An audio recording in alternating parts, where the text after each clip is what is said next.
My door collapsed inward with her weight. My daughter, bruised, broken, shaking like a siren without sound. "I tried to be quiet," she whispered, mascara bleeding down her cheeks. "He beat me for his mistress." I didn't ask questions. I didn't curse. I didn't scream. I closed the door, locked it. Then I put on my uniform, and I made one call. I have always believed rage is a luxury for people who don't plan to survive. I learned that years ago, back when betrayal still surprised me. I met him when I still believed charm was character. He was polite, educated, the kind of man who shook hands firmly and spoke softly. He loved my daughter with the enthusiasm of a performance. Flowers, dinners, promises spoken too easily. I watched closely. I always do. But monsters don't bare teeth on the first night. The wedding was tasteful. He cried. People applauded his devotion. I smiled and memorized his tells, the way his jaw tightened when he felt questioned, the way he corrected waiters, the way he needed to win small arguments no one else noticed. I warned her once, quietly. She laughed it off. Love does that. It edits danger out of memory. For a while, things were calm, not happy, just quiet. Then the quiet changed.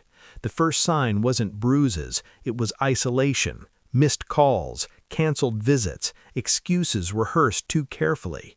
He spoke for her when I asked questions. He answered before she could. Control doesn't announce itself. It rearranges the furniture of your life until you forget where the exits are. Then came the messages, not from him, from her. Short, apologetic, afraid. "I'm fine, Mama. I just need space. Please don't worry." People who are fine don't beg you not to worry. I didn't confront him. I observed. I waited. I let him believe he was invisible. The evidence came the way truth always does, careless and undeniable.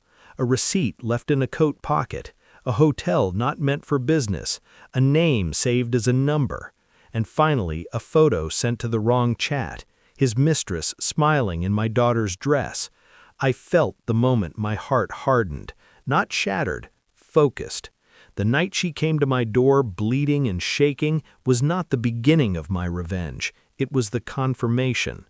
While she slept in my bed, wrapped in clean sheets, I began to work. I didn't go to him with accusations. I went to the law. I documented everything. Photos, medical reports, messages, financial records he thought were private. I contacted a lawyer before I contacted my anger.